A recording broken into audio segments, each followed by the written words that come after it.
श्रीरामचन्द्रं शरणं प्रपद्ये श्रीरामदूतं शरणं प्रपद्ये। श्रीराम जय राम जय जय राम।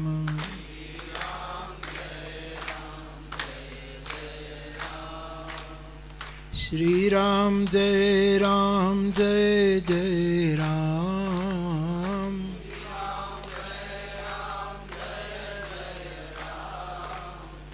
श्री राम जय जय राम।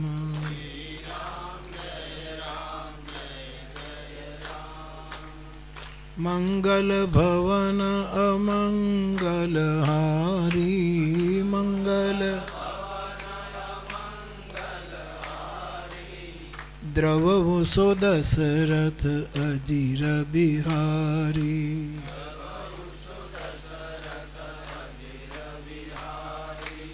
श्री राम जय जय राम।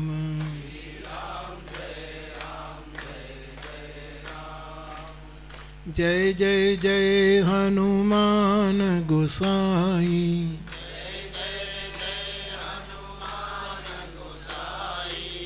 कृपा करो गुरुदेव की नाई।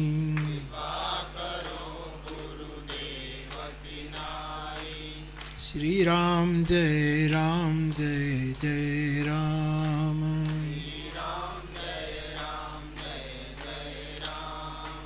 श्री राम जय जय राम।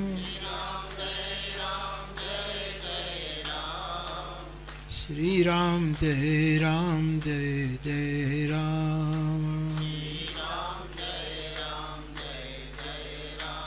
बोलिए हनुमान जी महाराज की जय। सौ प्रथम अपना साधु परिवार माथी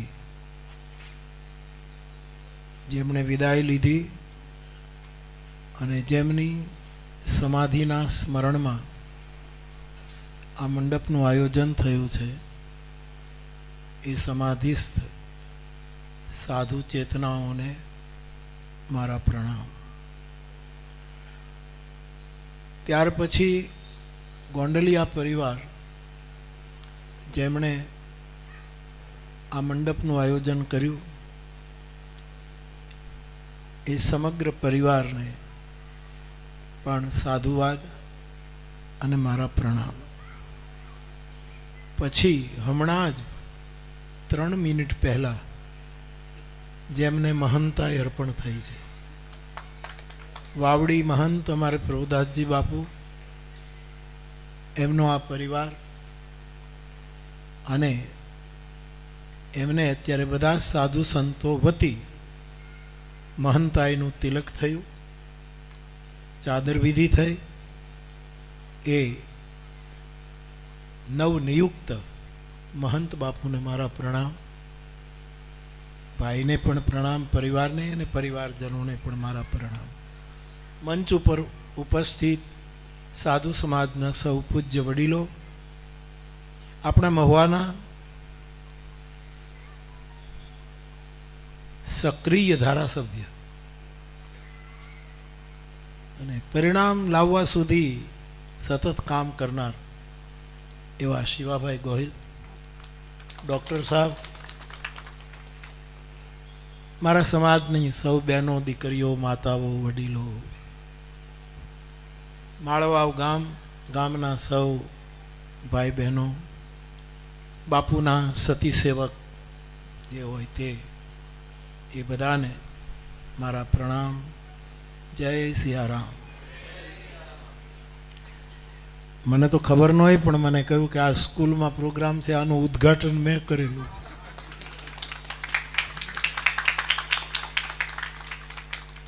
अने अत्यार सुधी में लगभग बापू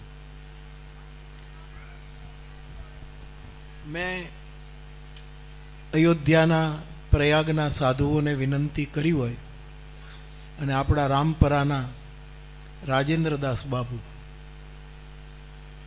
જે બહુ મોટા અખાડાના મહંત છે, એને અમે વિનય કર્યો અને ઘણા સાધુઓને મહામંડલેશ્વર પદ અપાયું.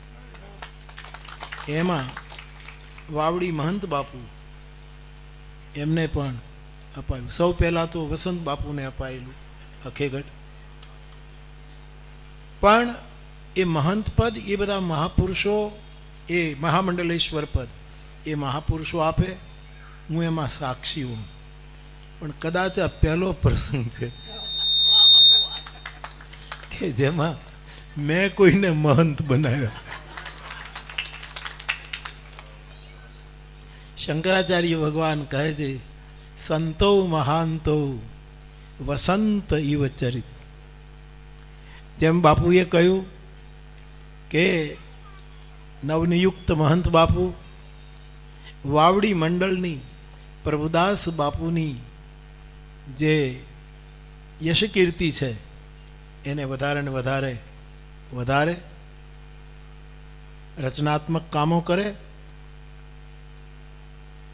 વાવડીનું ગૌરવ અને આ મંડળનું ગૌરવ વધારે, અને એ કરશે જ એવી હનુમાનજીના ચરણમાં પ્રાર્થના કરું. છોકરાઓ તમે તો નાના, પણ વાવડી બાપુ એ બધા અમે લગભગ એક ઉંમરના, અમારી એક ઉંમર. ઘણી વખત ત્યારે આપણી ટ્રેન ચાલતી BMT ભાવનગરથી મહુવા, એમાં બાપુ અને હું ઘણી વખત એક ટ્રેનમાં અમે સાથે મુસાફરી કરેલી. એમના સુપુત્રને આ ગાદી અર્પણ થાય છે, એ અમારા માટે ગૌરવની વાત છે. માળવાઓમાં મેં કથા કરી છે.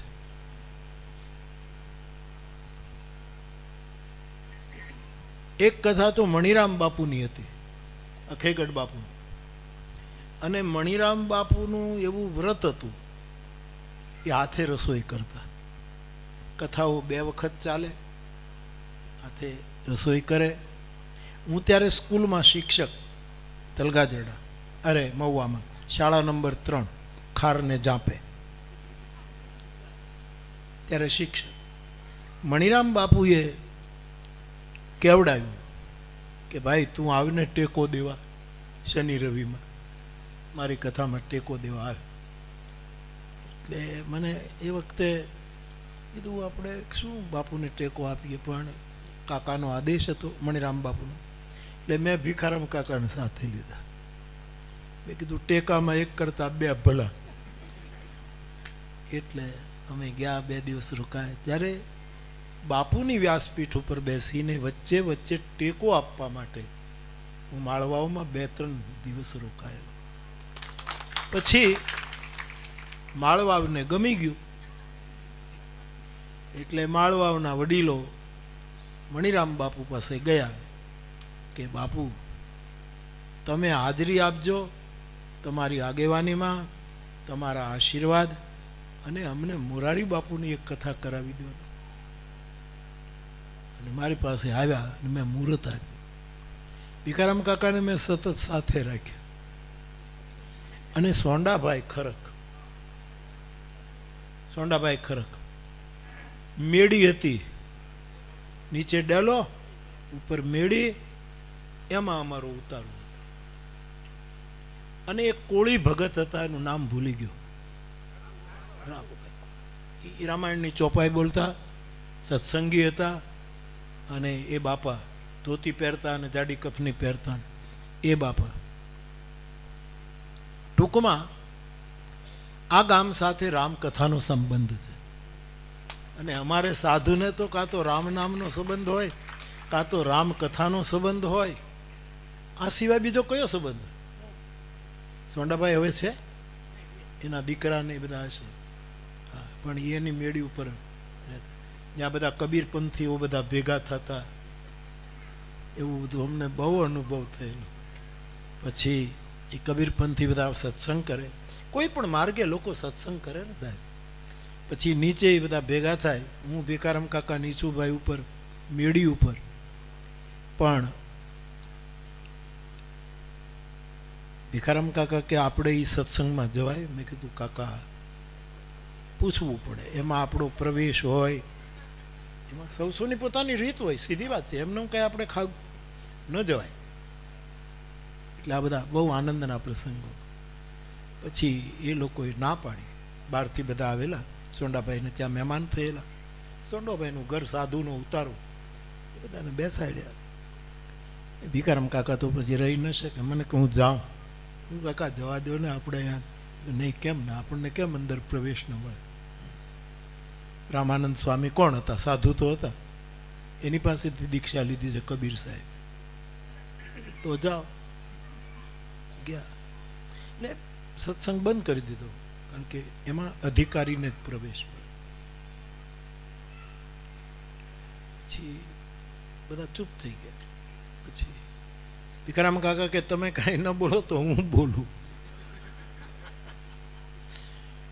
પછી એને બહુ સરસ વાતો કરી કે તમે કબીર સાહેબની વાતો કરો છો. કબીર સાહેબ તો કેવા મહાપુરુષ છે ને, તમે એની કંઠી બાંધી અને સત્સંગ કરો એટલે સાધુ તરીકે અમને આનંદ થાય. પણ તમે બતાવો કબીર કેટલા? કબીર કેટલા એ તો એ લોકોએ કોઈ દી વિચાર્યું ન.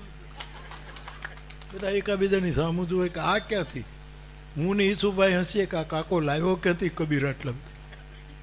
તો કે બાપુ, તો કે શ્યામ કબીર, રામ કબીર, ફલા કબીર, એને જેટલા નામ આવડ્યા એટલા કબીર. તો બાપુ આ તો અમને ખબર નથી.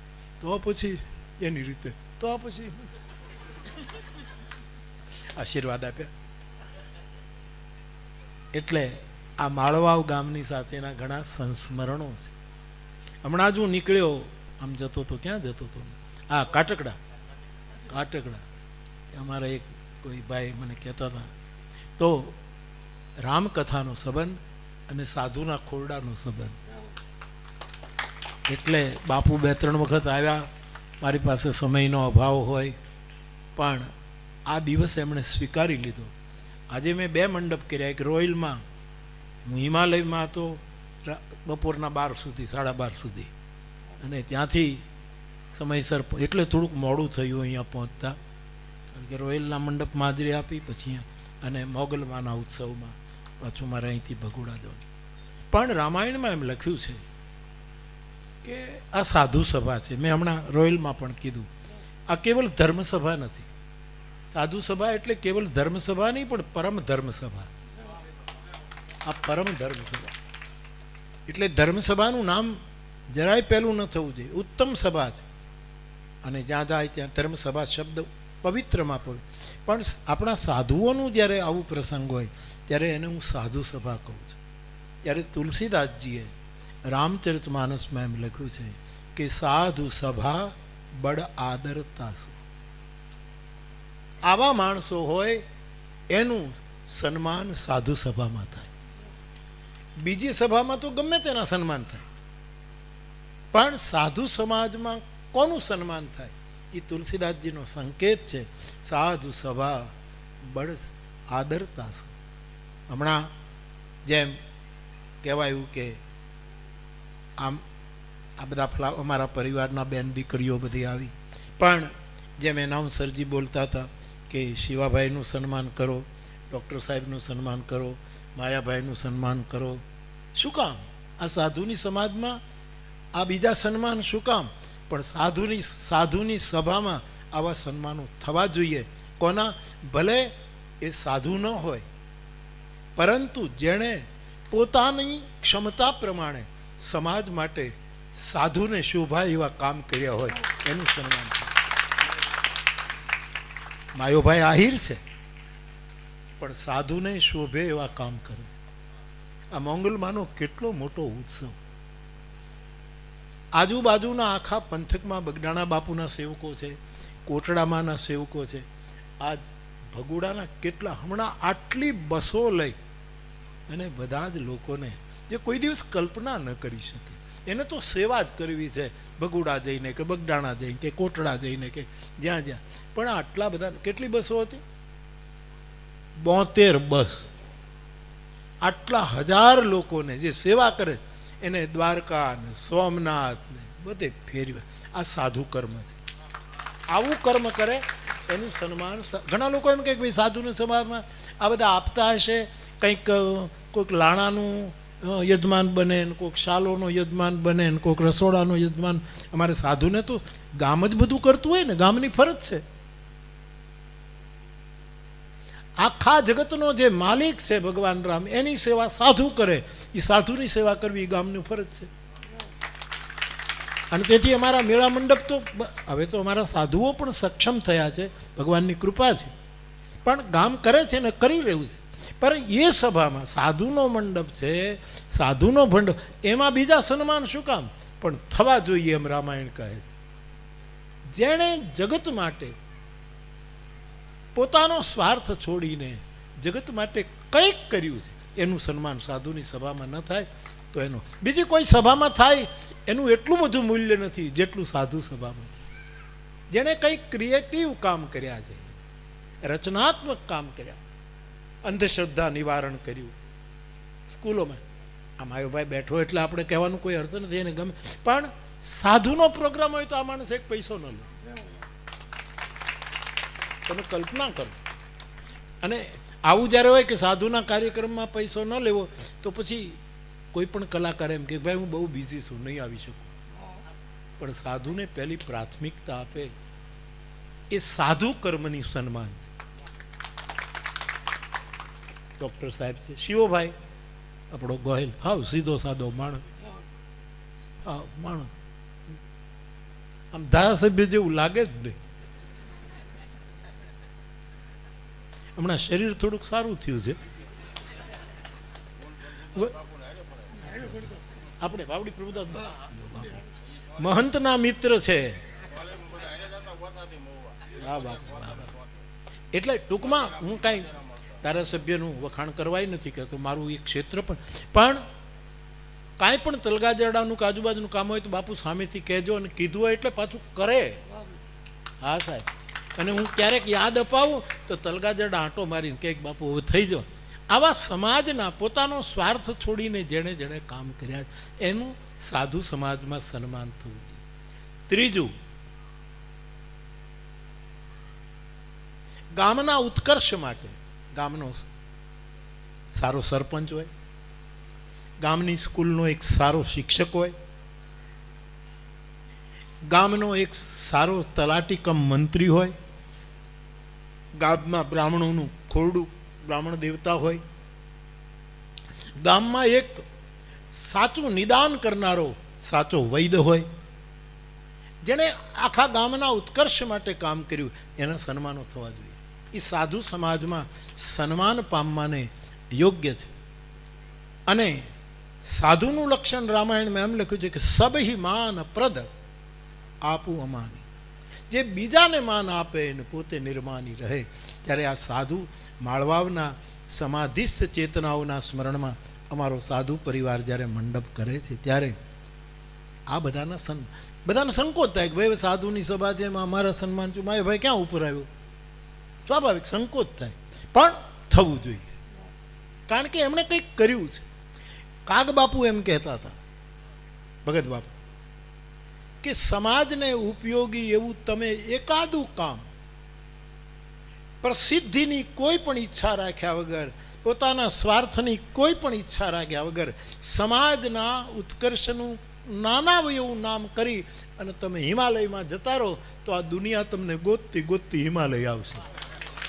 આ દુનિયાને ઈશ્વર જડે કે ન જડે એ તો બહુ દુર્ગમ છે, પણ ઈશ્વરના કામો જેણે કર્યા હોય એને આ જગત ગોતી ગોતીને સન્માને છે, એ પકડી પકડીને સન્માન છે. એટલે આ સભામાં ઘણી બધી જગ્યાએ મંડપ કે ભાઈ લાણા જેણે આપ્યા હોય એવા સતી સેવકનું સન્માન થાય, શાલો, ઘણી જગ્યાએ તો પત્રિકા કોણે છપાવી દીધી એનું સન્માન હોય કે ભાઈ આમણે પત્રિકા, નાનામાં નાનું કામ હોય એનું સન્માન સાધુ સભામાં થાય. કોઈ બેન દીકરી ભણી ગણીને ડૉક્ટર થઈ હોય, ઇજનેર થઈ હોય, આર્મીમાં ગઈ હોય, મુસ્લિમ મહિલા જે આર્મી તરફથી જે રિપોર્ટ આપી રહી છે પત્રકાર પરિષદ એની તમે શાલીનતા જુઓ, એનો વિનય તમે જુઓ. એની પહેલી પત્રકાર પરિષદ મેં સાંભળી છે આ જ્યારે આ બધું થયું ત્યારે. એની ગંભીરતા, એની ધીરતા, એનો વિવેક આખી દુનિયામાં વખણાયો. એવી કોઈ બહેન બેટી ગામની હોય એનું પણ સન્માન થવું જોઈએ. સારો ખેડૂત હોય, થોડોક પાક ઓછો થાય તો વાંધો નહીં, પણ ઝેરી કેમિકલ્સ વાળા ખાતર નાખીને મબલક પાક લઈ અને મારે સમાજની તંદુરસ્તી ઉપર ઘા નથી કરવો, એવી સાચી ઓર્ગેનિક ખેતી કરનારો કોઈ સાચો ખેડૂત હોય તો સાધુ સભામાં એનું સન્માન થવું. અમારે પરસ્પર તો સન્માન થાય જ યાર. પરસ્પરમાં તો શું, હું એમને હાર પહેરાવું, આ મને પહેરાવી, એ તો બધું પરસ્પર છે. એક ગામમાં જૂના જમાનામાં વર્ષો પહેલાં ગામમાં એક ટાવર હતો, એમાં ઘડિયાળ હતી, અને પહેલી વાર એ વખતમાં ટેલિફોન બૂથ આવ્યું ગામમાં, અને એ ઓલા કાળા ફોનને ડાયલ કરવા પડે. એટલે શું થાય કે ઓલો ઘડિયાળ ટાવરવાળો હોય ને એ ટેલિફોન ઓફિસમાં ફોન કરે, ઘંટડી વાગે એટલે કહે છે કે તમારી ઘડિયાળમાં કેટલા વાગ્યા, કે 8 વાગ્યા. એટલે ઓલો 8 ડંકા મારી દે, અને એ 8 ડંકામાં આણે જોયા વગર કહી દીધું હોય 8 વાગ્યા, એટલે ઓલો 8 ડંકા મારે, પછી પાછો ફોન કરે, એ 8 ડંકા વાગે સાંભળે એટલે પોતાની ઘડિયાળ મેળવી લે. ડંકા ઉપર ઘડિયાળ મેળવે, એમને જોયા વગર ડંકા ગણાવી દે. એમ એકાબીજાના સન્માનો આમાં જ થતા હોય. ઓલો ઘડિયાળ, ઓલો ડંકા મારે, એમાં હરસપરસ આવા. અમારે તો અંદરો અંદર આ જ હોય, જે શાલ આવે આ પછી કોઈક બીજાનું ઓઢાડવાની, આ કાંઈ વેચવા થોડી જવાય. નહીંતર મારે તો એટલી શાલ આવે કે આ ફોટાવાળા અને માળાવાળા ને બધું જે કરતા હોય એને ત્યાં જો શાલનું એક રાખીએ ટેબલ તો આમાં તે સારું નીકળે. પણ બધા સાધુ એમ જ કરતા હોય ને. હવે આ શાલ હું કોકને આપીશ જ ને, અને આને હું લઈને ક્યાં ફરું, દુકાન થોડી કરાય. અને શાલ ઓઢીને હું શાલનો એટલો મરમી થઈ ગયો છું કે આમ મને ઓઢાડે ત્યાં ખબર પડે કે આ આટલા રૂપિયાની હશે. આવું થયું. પણ આ સન્માન, આ શાલ નથી, આ સમાજ તરફથી સમાજને શાલ દ્વારા સંકેત છે કે એ સાધુ તમે શાલ ઓઢો અને પોતે મશાલ બનો આ જગતને અજવાળવા માટે. કબીર સાહેબે આમ કીધું, એણે બીજાની શાલ ઓઢી નહીં, પોતે વણી. જીની રે જીની ચદરિયા જીની રે, પણ એ શાલ એણે વણી, બીજાને ઓઢાડી. જ્યાં ક્યું ધર દીની, પરમાત્માને ધરી દીધી, પણ શાલની સાથે એણે મશાલ. કબીરા ખડા બાજાર મેં લીએ મશાલી હાથ, જો ઘર ફૂંકે આપકા વો ચલે હમારે આત્મા. પંડિતોની નગરીમાં મશાલ લઈને બજારમાં કે મારી સાથે ચાલવું હોય, એ પોતાનું ઘર ફૂંકીને આવે. પોતાનું ઘર એટલે કબીર સાહેબ પોતાનું ઘર હળગાવીને ઝૂંપડું બાળીને નહોતા આવ્યા, પોતાપણું જે હળગાવી મૂકે, પોતાનું અહમ, હું કંઈક છું, એને જે હળગાવી મૂકે એને. એટલે શાલ મશાલનું પ્રતીક છે કે આપણને સમાજ એમ કહે છે કે વધારે અજવાળા કરો, અજવાળા રે મારે અજવાળા, મારે ગુરુ પધાર્યા અને મારે ઘેર અજવાળા, આનું પ્રતીક. એટલે આ શાલનું મને તો વર્ષોનો ટેવ છે, શાલનો તો મને કિંમત નહીં કહું. હું પ્રભુદાસ બાપુને કહું ને કે આ કેટલાની છે તો બહુ દાંત કાઢે. મને કે મૂકો નહીં બાપુ, હોય તમે ઓઢી લો ને સારા મને આવે મૂકી. મેં કીધું તમને નહીં તો હું કહી દઉં, 5-10 રૂપિયાનો જ ફરક પડે, જો આની કિંમત કહી દઉં, જાજો ફરક ન પડે સાહેબ. જિંદગીભર આ જ કામ કર્યું. અને શું છે સાહેબ કે સાધુ કોઈને કાંઈ ઓઢાડતો નથી, પણ સમાજ એના બધા જ વસ્તુ, આરોપો અપરાધો સાધુના ઉપર ઓઢાડી દે છે. ત્યારે મશાલની જરૂર છે, અજવાળાની જરૂર. એટલે શાલનો મને બહુ અનુભવ. મેં એક વખત કહેલું કે જૈન સાધુઓની જે શાલ હોય ને બાપુ, એ બહુ સરસ. જૈનોની શાલ, એ જે સાધ્વી માતાજી અને એ બધા જે પહેરે એ બહુ સરસ. એટલે મને, હું તો કાળી શાલ રાખું, મને કાંઈ એમાં આકર્ષણ નથી, પણ તોય મને એમ થાય કે આ શાલ, હવે જૈન સાધુઓ મને મળે ને તો એ શાલ મને આપે. કુંભણમાં મારે પ્રસંગ હતો, શરદ દાદાનું ગામ, શરદભાઈ વ્યાસ આપણે કથા, અને ધરમપુરના રાકેશ બાબા જૈન પરંપરાના આચાર્ય, શ્રીમદ રાજચંદ્રના. એને બોલાવેલા દાદાએ ને એક સન્માન હતું. હું તો તલગા જરડા જોઉં એટલે હું ફ્રી હોઉં એટલે તો જાઉં જ. એટલે મેં ગયા. એટલે મને વચ્ચે બેસાડી. વડીલ એક બાજુ શરદ દાદા, એક બાજુ રાકેશ દાદા. અને આમ છે ને બાપા બેઠા હોય, દાદા બેઠા, છોકરાને વચ્ચે જ બેહાડે હંમેશા. છોકરું હોય ને અહીં બેસ હતું તો એ બેસ. દૂર જાય તો ડખો કરે, દોડાદોડી કરે, એમ કરે કરે. હા, અમારે જેતપુરમાં એક વખત અમે ચા પાણી વાગ્યા, માયોભાઈ સાથે તો એક છોકરું મારા ખભા ઉપર ચડી જાય, સ્વભાવ પર બેસી જાય, આમથી આમ. મેં કીધું હવે આ ચા પીવા આવ્યા ને આ ગરધણીનું છોકરું ભયંકર, આવું તોફાની છોકરું મેં નથી જોયું. કે આ 80 વર્ષ ચા, આવું છોકરું મેં નથી. ભયંકર એકદમ એટલું છોકરું. હવે એને ઘરે કહેવાય છે મારી ઓલી સફેદ ચાદર કરી આમ કટ નાખ, આમ પાછળ જઈને મારી શાલ ખેંચ. આપણે શું કરવું? માયાભાઈ સામે બેઠો. માયાભાઈ સાધુનો સંકેત અમને. એ માયાભાઈ છોકરાને બોલે, બેઠા ખોળામાં બેસે. અને ખબર નહીં મોગલમાંનો કયો મંત્ર આપ્યો. છોકરું જે ગયું છે ઉપર ચડી ગયું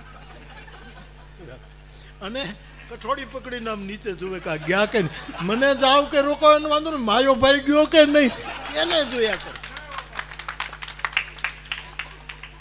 અને માયાભાઈ એમ કે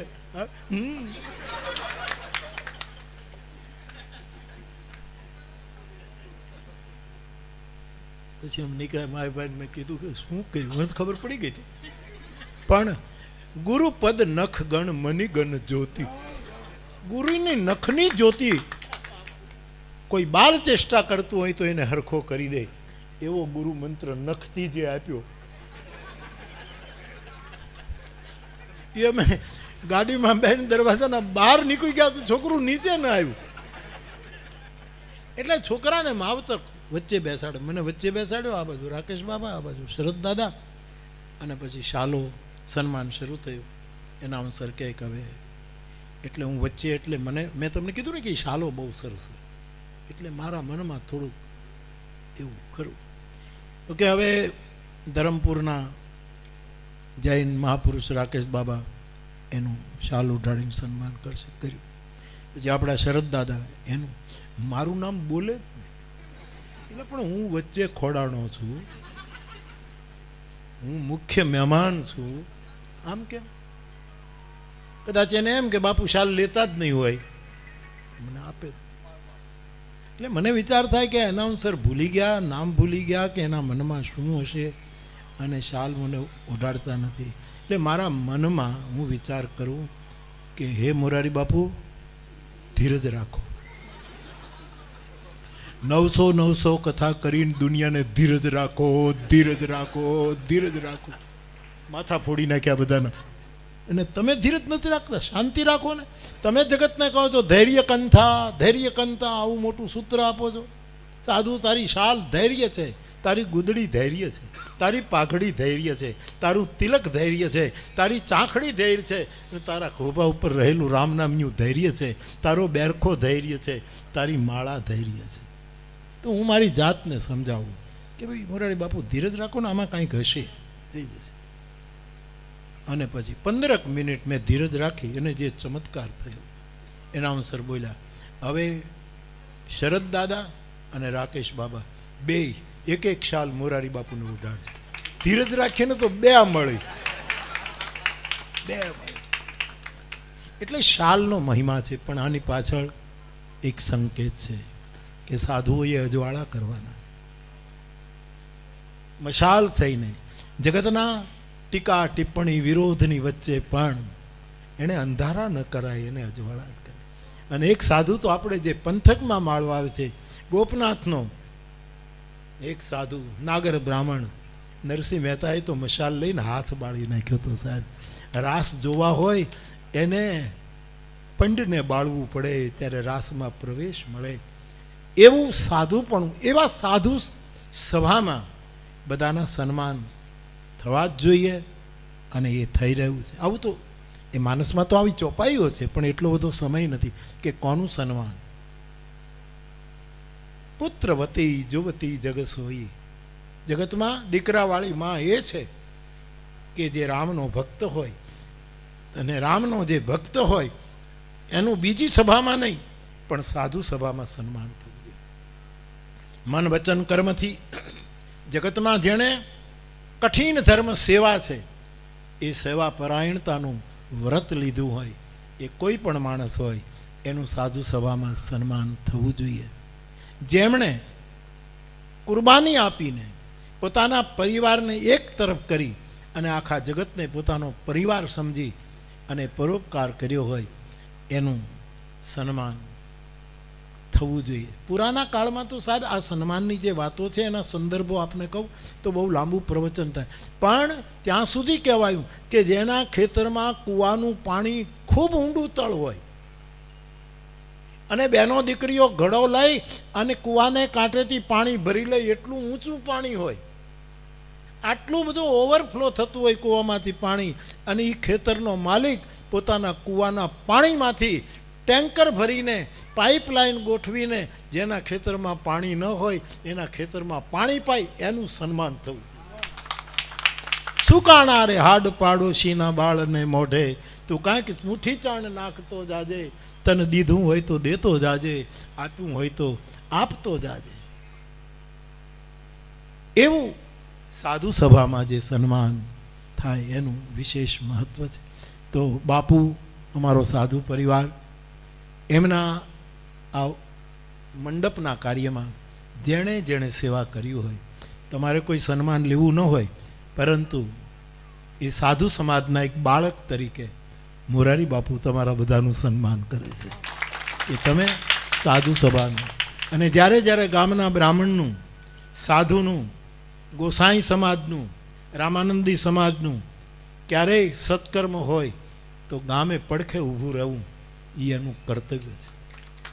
આપણે દાદા શું કહેતા, ગરડાવાળા શું નામ, જાદવ દાદા એમ કહેતા દાદા કે તમે બીજાની સેવા કરો પણ ગામના અવેડા ભરો, ગામની ગાયું ઉત્તર. ગાયું એટલે રાખ સ્વભાવના સાધુડાઓ, ગાયું એટલે સાધુ ચરિત બ્રાહ્મણ, ગાયું એટલે મહાદેવની પૂજા કરનારો કોઈ અતીત સાધુ દશનામ. તમે પહેલા એને સાચવું, બીજે બધે જાઓ કરો, કરવું જોઈએ જેની જે ઈચ્છા જ્યાં, પણ ગામના અવેડા એનું ધ્યાન રાખો. અહીંયા તો હવે અમારા સાધુ સમાજનું બધા બહુ ધ્યાન, નહીતર જે ગામમાં મંદિર હોય અને સાધુને રહેવા માટે મકાન ન હોય તો એ મંદિરમાં ઈશ્વર રોકાય નહીં. રાત દિવસ મારી ઘંટડી વગાડે, આરતી ઉતારે, અને એને તમે એક મકાન નથી કરી, એ ગામની ફરજ છે એને મકાન કરી દેવું. હવે તો અમારે તો જ્યાં જ્યાં હવે નવા મંદિરો થાય છે ત્યાં બધા જ સાધુ એમ જ કહે કે મંદિરની સાથે પૂજારીનું ઘર બનાવો. અમે કાંકેડીમાં કથા કરી તો પૂજારીનું ઘર કરી દીધું, એને 2 રૂમ, એને શૌચાલય, એને આંગણું, એને આપો. આ બધી આપણી ફરજ છે અને ગામડાઓ કરે છે. હજી વાંધો નથી આવ્યો, એને વાંધો આવશે નહીં. અમે કદાચ નબળા પીડ્યા હોય પણ સમાધિઓ નબળી નથી, સમાધિઓની તાકાત બહુ છે. હજી એમાંથી ધૂપ થાય છે આપણા નાક હોય તો, જ્યારે નાક જ ન હોય તો કંઈ ન થઈ શકે. આપણી ઘ્રાણેન્દ્રિયે જો સત્વ ગુમાવ્યું હોય તો બહુ જૂની વાત છે કે એક લોહ ચુંબકે ભગવાનની પાસે ફરિયાદ કરી કે હવે નાની નાની ખીલીઓ, લોઢાની પીનો, ટાંચણીઓ અમારા પાસે આકર્ષિત નથી. લોહ ચુંબક હોય તો બધું નહીં એની પાસે ખેંચાય, લોહ ચુંબક એટલે ટાંકણીઓએ, ખીલીઓએ આ બધાને પરમાત્માને ફરિયાદ કરી કે આ તમારી કેવી વ્યવસ્થા બગડી ગઈ. ફરિયાદ કરી. લોહ ચુંબકને ભગવાને પૂછ્યું કે ભાઈ કેમ આમ થાય, તો કે ફરિયાદ ખોટી છે. ફરિયાદ તો મારે કરવાની કે આ ટાંકણીઓ, આ ખીલીઓ, આ પીનો એ મારા તરફ કેમ આવતા નથી. પહેલાં તો દોડીને આમ આપણે લોહ ચુંબકી નથી, નાની નાની ટાંકણી આમ તરત તો ચોંટી જાય. આ બધું એ ભરત રામને મળવા જાય તો વિઘ્ન કરે છે. સાધુની યાત્રામાં વિઘ્ન કરે એ પંચમાં ના હોવો જોઈએ, એને ના પાડતું. વળી કોઈક બીજાનું કીધું, બધાને ના પાડે. તો પછી એક સદસ્ય પંચ રાખ્યો, નારદ. નારદજી આવ્યા, એને બધો સર્વે કર્યો, બહુ ખોજ કરી, બહુ ઊંડો અભ્યાસ કર્યો. 1 વર્ષ લગાડ્યું સાહેબ રિપોર્ટ આપવામાં. 99 પેજનો રિપોર્ટ તૈયાર 99 પાનાનો રિપોર્ટ કર્યો અને ભગવાન પાસે ગયા કે મહારાજ, મેં ઘરે ઘરે જઈને ટાંકણીઓને પીનોને બધાને પૂછ્યું છે કે તમે કેમ લોહ ચુંબકની પાસે નથી જતા. મને છેલ્લો રિપોર્ટ એ છે કે હજી ટાંકણીઓ, હજી પીનો, હજી ખીલીઓ દોડી દોડીને લોહ ચુંબક પાસે જવા ઈચ્છે છે, પણ લોહ ચુંબકે ચુંબકત્વ ગુમાવી દીધું. આ સમાજ હજી સાધુ બ્રાહ્મણને પગે પડવા માટે તૈયાર છે અને પડતો રહેશે જ્યાં સુધી સાધુ ભજનનું ચુંબકત્વ પ્રકાવી રાખતો હશે. એ ચુંબકત્વ હોય એટલે આ સમાજ સાધુને સેવા કરે છે, સાધુની પહેલી કરે છે. એવા મારા સાધુ પરિવારનો એમની સમાધિઓના સ્મરણમાં આ મંડપ હું આવી શક્યો એને મને ખૂબ જ આનંદ છે. અને આ મંડપ તો યાદ રહેશે. આ મંડપે એક નવા મહંતની સાદર વિધિ કરી એનો મને આનંદ. બંને છોકરાઓ સાથે મળી, આખો પરિવાર સાથે મળી અને વાવડી મંડળને આમ 5-5 બેડા ચડાવી દે એવું કામ કરે. અને હું તો તમારી સાથે જાઉં બાપ, સવાલ જ નથી, આપની સાથે જાઉં. તો છોકરાઓ કથામાં પણ ગાય છે, વગાડે છે પ્રભુદાસ બાપુની કથામાં. એ ભગવત કૃપા છે. તો વિશેષ કંઈ નહીં કહેતા મારો રાજીપો વ્યક્ત કરું છું. અહીંયા હું આવી શક્યો એનો મને, વાતાવરણ ખરાબ હતું. ગઈકાલે તો સાંજે એમ ખબર આવ્યા કે હેલિકોપ્ટર ઉડવાના નથી, બંધ કરી દીધા છે. ત્યાં વળી આ પાછું નવું આવ્યું કે ના હવે બધું બંધ થશે ને આમ થશે. અને વળી સવારે તડકો નીકળ્યો અને વળી હેલિકોપ્ટર આવ્યું અને અમે પહોંચ્યા ને ભાવનગર ઉતર્યા અને અહીંયા આવ્યો. મારો થાક ઉતરી ગયો સાહેબ. આમ તો થાક લાગતો જ નથી. કથા કરે એને થાક હોય જ નહીં, અને જેને થાક લાગે એને કથા કરાય જ નહીં. એને હુતા રહેવાય, સમજ્યા? ઘરે બેસી અને અને જે કંઈ કરવું એ કર્યા કરે, સમજ્યા? ગાંજો ચોળી ચોળીને પીધા કરાય એને બીજું કંઈ એને એ ભજન હોય. કેમ? गंग भंग दो बहन है रहती शिवजी के संग, भजन करन को भंग है અને તરણ તારણી ગંગ. આવું એટલે હું ખરેખર રાજી થાઉં છું. મારા સાધુ સમાજના વડીલો માતાઓ હોય એને પ્રણામ કરું છું. અમારા બાળકો હોય એને આ મંડપવાળો. તો અમે એને ફોન કર્યો કે ગુલામ અલી સાહેબ ફ્રી છો તો બેઠક. બાપુ તમે અહીંયા છો? મેં કીધું હા. તો ડોલરભાઈને ઘરે આપણે તો કે હું આવું, ફ્રી છું, આજ પ્રોગ્રામ નથી. અને એ આવ્યા. 2 કલાક સુધી એણે ગઝલો સંભળાવીને આમ કર્યું. પછી મારી સાથે જે મારા સંગીતવાળા હતા એમાંથી કોકે કીધું કે ગુલામ અલી સાહેબ ભૈરવી. તો કે ભૈરવી તો કરની જ પડે, એ તો કાનૂની છે. એમ લાણું તો લેવું જ જોઈએ, કાનૂની. આ લાણું છે ને એ લાવો છે. આ લાવો આશીર્વાદ. અને ખાવાનું કાંઈ નહીં. આમાં હું મારે ઘરે જઈને લોટ બાંધવો આમાં. હા બાપુ નહીં, ચા બાપુ એ તો ઠરી ગઈ હોય. ગરમ છે? ગરમ પાકું હથેળી પર લઈને જોઈ લો. આપ સૌને પ્રણામ. જય સિયારામ.